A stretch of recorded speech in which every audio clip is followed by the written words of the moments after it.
shortly after 8 on the evening of the 20th of March, 1974, a white Ford Escort swerved across the mall and boxed in the maroon Rolls-Royce, carrying Princess Anne home to Buckingham Palace, and the man who climbed out of it had 2 loaded handguns, a typed ransom note, and one clear intention: to take the Queen's only daughter. If this account has been useful, subscribing costs nothing, and more stories like this one are already queued.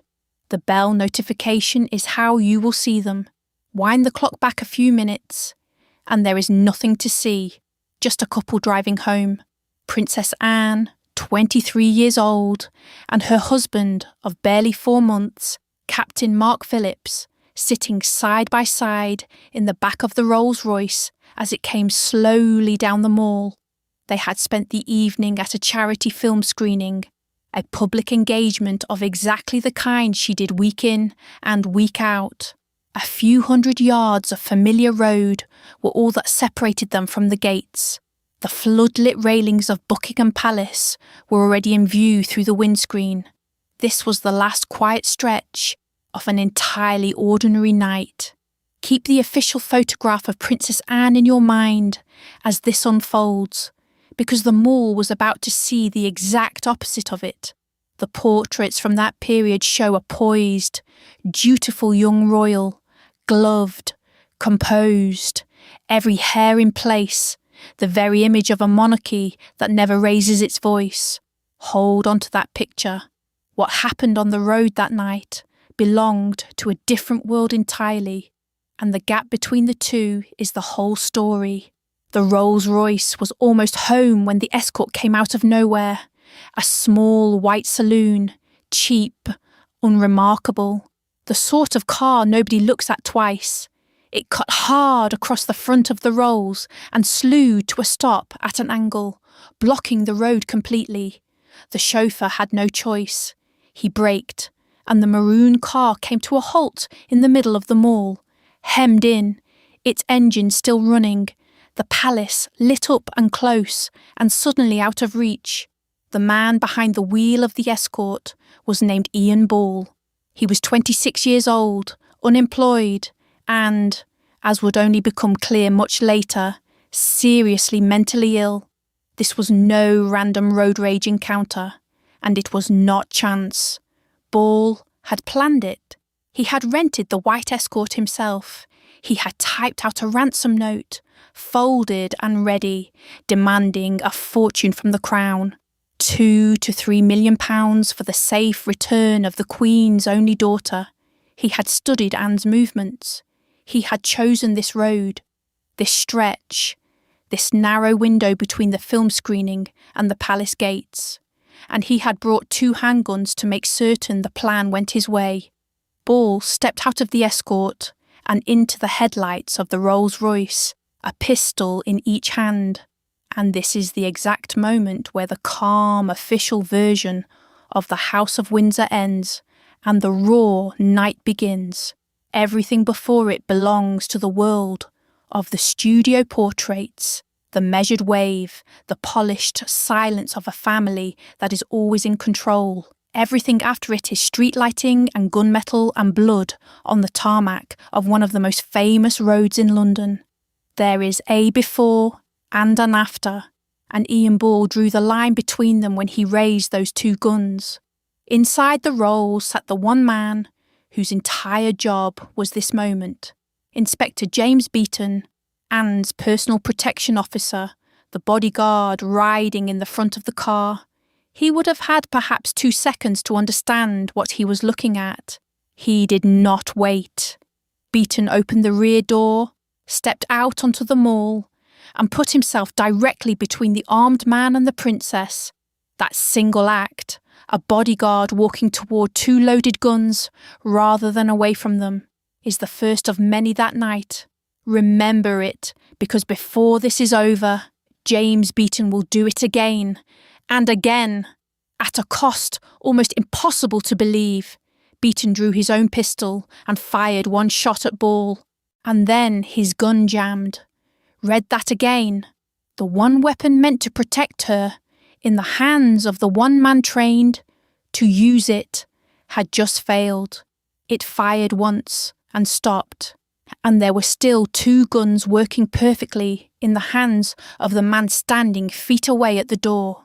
In an instant, the entire arithmetic of that road had flipped. The protector was now the one exposed, holding a useless pistol, with nothing between him and Ball but open air. Ball shot him. The bullet hit Beaton in the shoulder and spun him. He did not go down, not yet, but he was hurt, and his weapon was dead in his hand, and the man he was there to stop was still coming. Up in the front of the car, the chauffeur had turned in his seat to see what was happening behind him.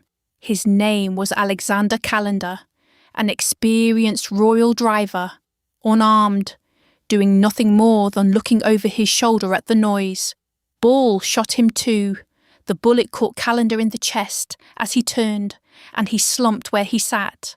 In the space of a few seconds, on a road a few 100 yards from the Queen's front door, 2 of the men closest to Princess Anne had been shot down. 1 protector wounded and disarmed, 1 driver hit in the chest, and the princess herself was still inside the car. Think about how fast this happened. Not a siege, not a standoff drawn out over hours. Seconds. The screech of the escort, the 2 figures stepping into the light. 1 shot fired and jammed, 3 bullets in reply, and already the calm, ordinary drive home had become a scene of 2 wounded men and a gunman still standing.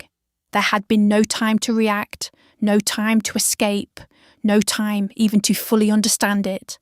The palace gates were right there, close enough to see, and completely useless. With Beaton hit and Calendar slumped, there was no longer anyone between Ian Ball and the woman he had come for. And Ball knew it. He stepped to the rear of the Rolls-Royce, took hold of the door, and wrenched it open. Then he leaned into the car, into the small, dark space where the Queen's only daughter was sitting beside her husband, and he reached for her. Picture it as plainly as it happened. A young woman of 23 in an evening gown in the back of her own car, on her way home from a charity screening, and a stranger with a loaded pistol leaning in through the open door, his weapon inches from her, his hand closing toward her. Everything her life was supposed to be, the protocol, the security, the calm certainty that nothing could touch her, had collapsed into this. A gun, a stranger, and no one left standing to stop him. Ball told her, in plain words, that she had to come with him. And here the whole night narrows to a single point. Ball's hand was on her arm. The barrel was feet from her face. 2 men who had tried to protect her were already bleeding, and there was nothing physical left between the princess and the man who had planned every step of this to take her away. He had the guns. He had the car waiting. He had the note demanding millions already written and folded in his pocket. By every measure of that moment, he was in control, and she was his to move. And what the 23-year-old Princess Anne said back to him, with the barrel that close and her escort shot and bleeding on the road, would become the single most repeated line of the entire night, the answer that turned everything that was about to follow. Not bloody likely. That, by some accounts, is what the 23-year-old princess said back to the man with 2 guns. Flat, furious, delivered with the barrel feet from her face and his fingers already closing on her arm. Whether the words left her mouth in exactly that order, no one can now swear to. But every account of the night agrees on their sense. A refusal, immediate, total, and without a flicker of the panic the moment called for. She braced herself against the seat, took hold of the far door, and simply would not be pulled out. Picture the composure that takes. A loaded gun resting against your arm, and the first thing that rises in you is not fear, but refusal. Most people in that seat would have gone. She stayed, And so, the Mall became something no photograph of the House of Windsor had ever shown. A tug of war. Ian Bull had one of her arms and was hauling at it, dragging her toward the open door and the empty street beyond. On her other side, Captain Mark Phillips, her husband of 4 months, had the other arm and was pulling her back into the car. Between the two men, the princess was the rope. Her blue evening gown, the one she had worn to the charity film screening barely an hour before, took the whole strain of it, and the fabric began to give. Her blue gown tore between them, a long panel of it coming away as each man pulled the opposite way.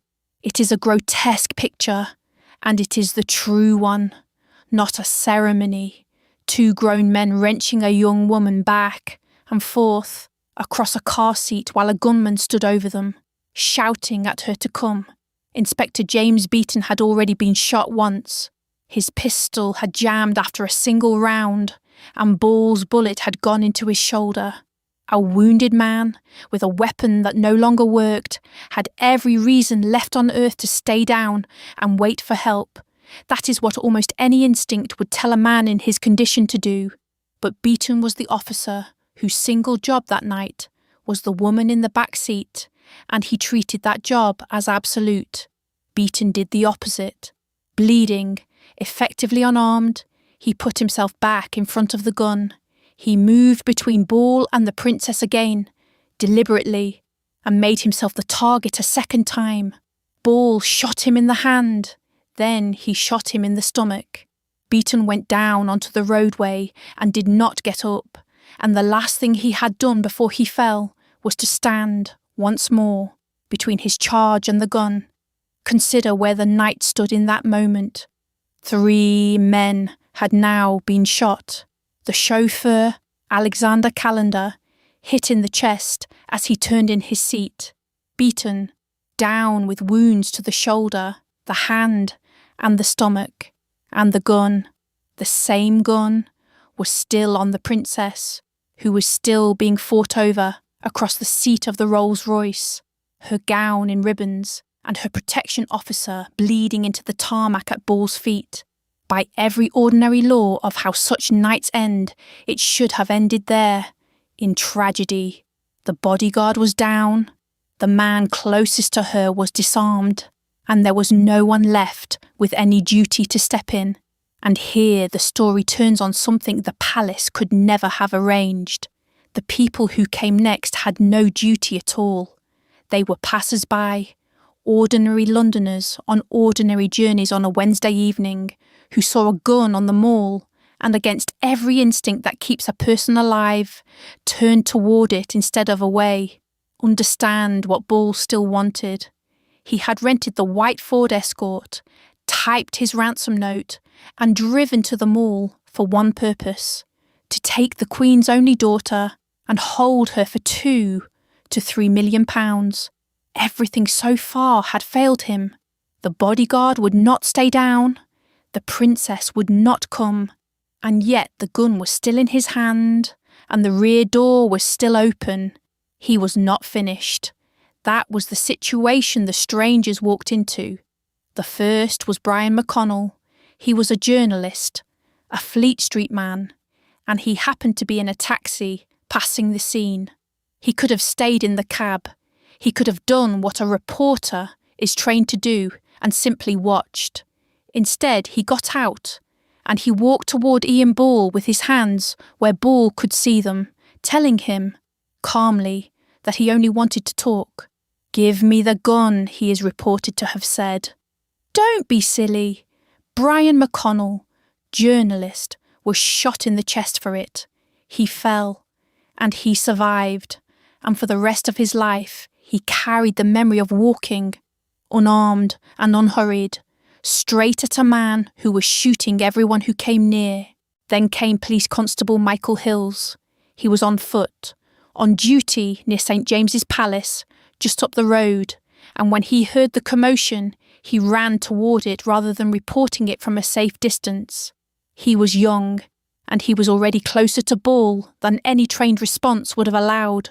As he closed on the car, Ball turned and fired, and Police Constable Michael Hills was shot in the liver.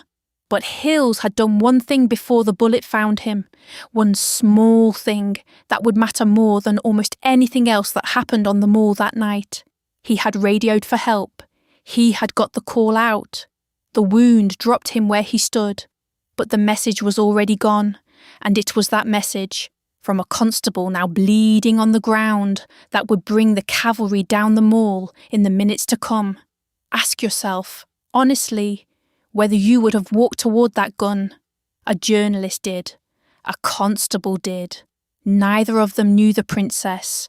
Neither owed her a thing beyond the ordinary decency that says you do not stand and watch a woman be dragged from a car.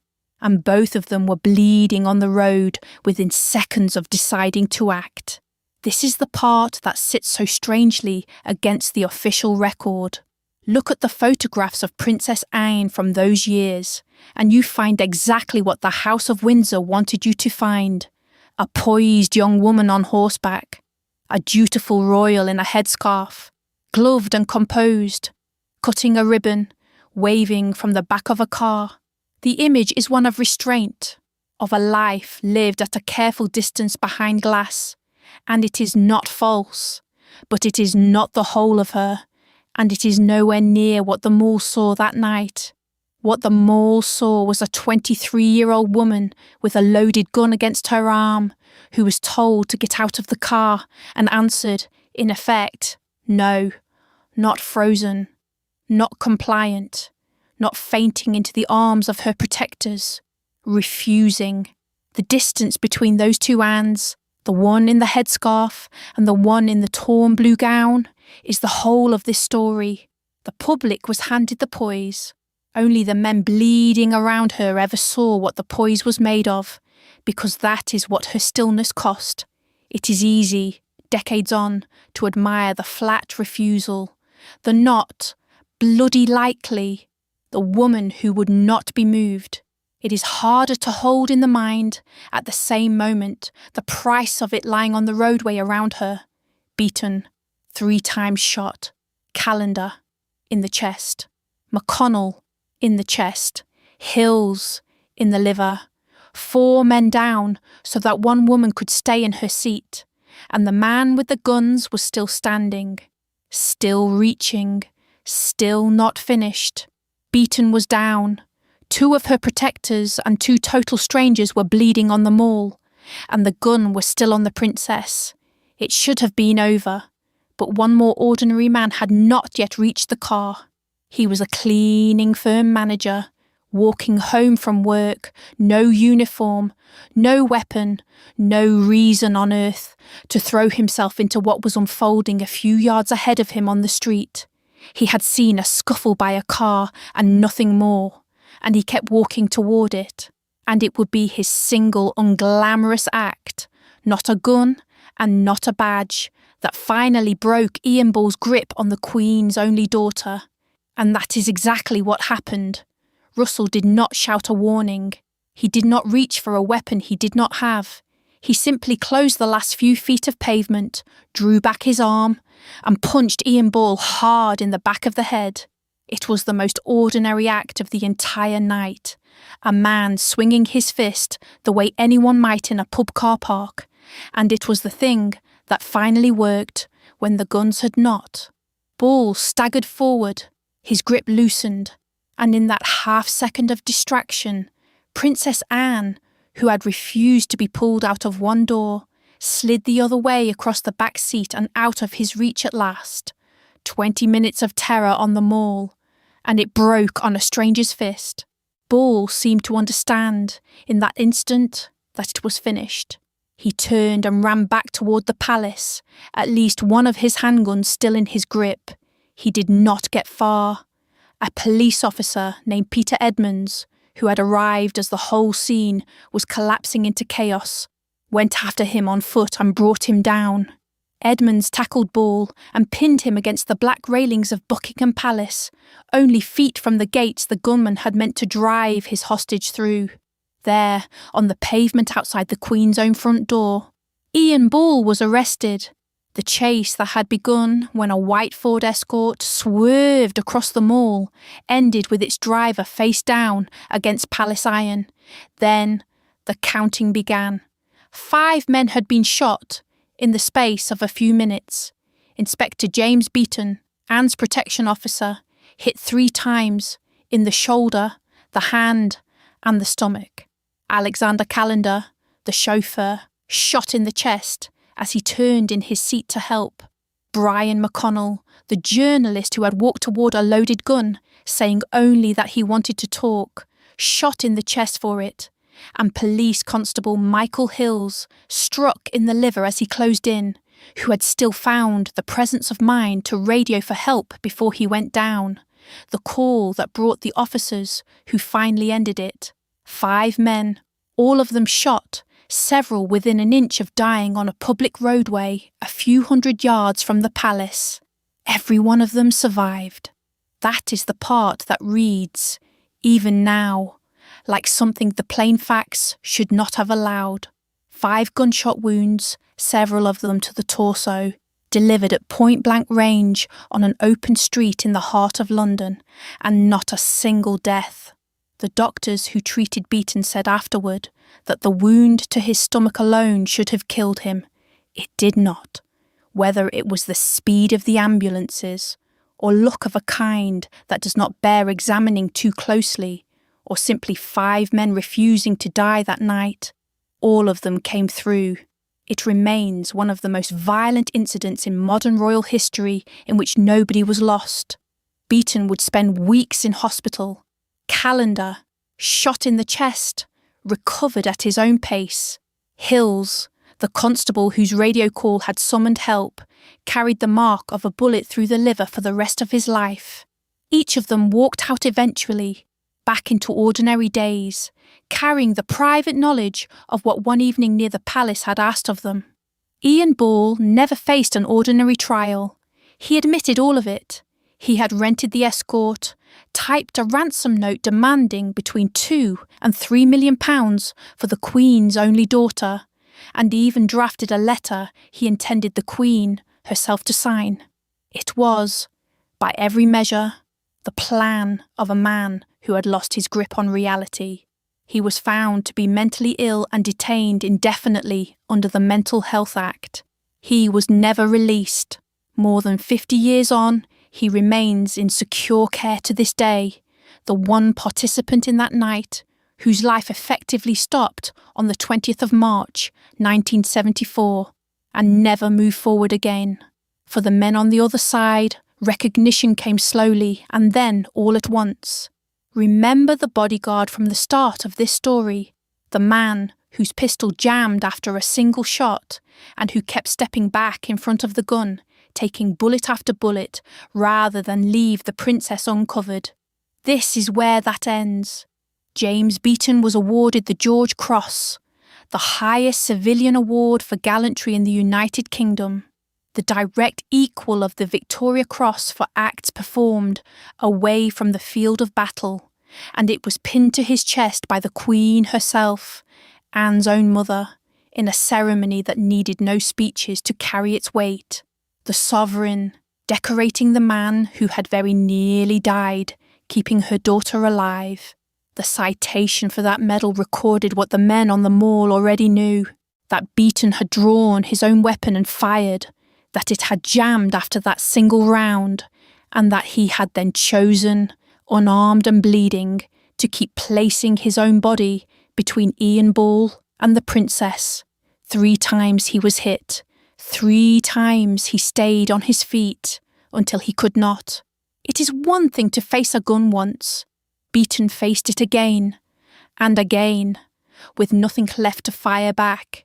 The others were not left out. Michael Hills, the constable shot through the liver, and Ronald Russell, the man whose single punch had ended it, were both awarded the George Medal.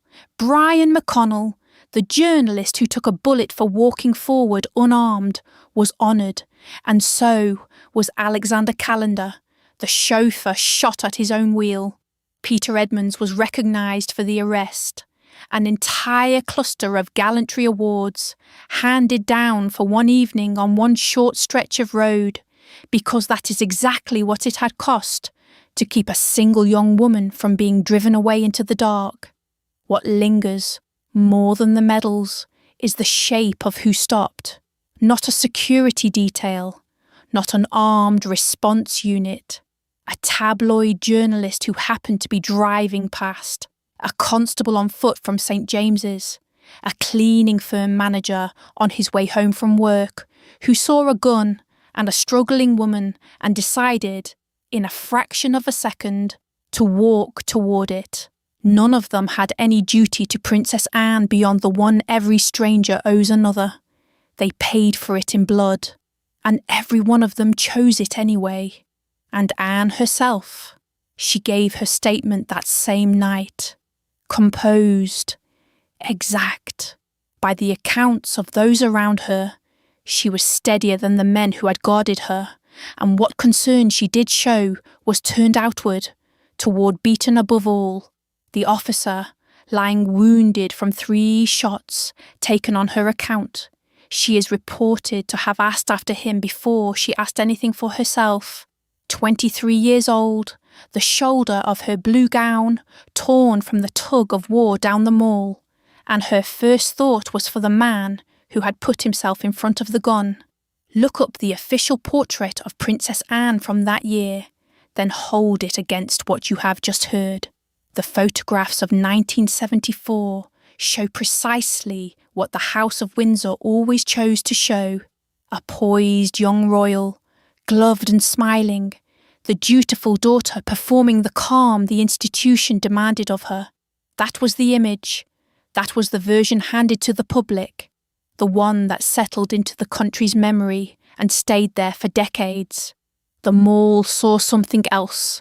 The Mall saw a young woman with a loaded handgun at her arm, a stranger hauling her toward a waiting car, and it saw her set herself and refuse. Not bloody likely, by the account that has followed her ever since.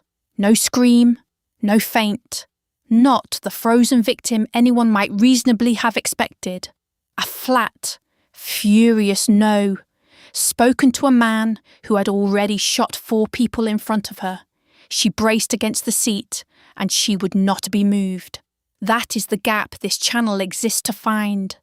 The distance between the portrait and the pavement, between the serene image the palace so carefully curates and the raw, unrehearsed thing that actually happened, watched from a few feet away by the men who bled for it.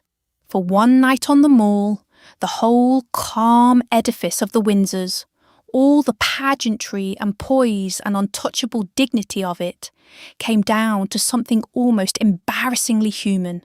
A pistol that jammed, a stranger's fist, and a handful of ordinary men willing to take bullets that were never meant for them. The official portrait tells you who Princess Anne was supposed to be.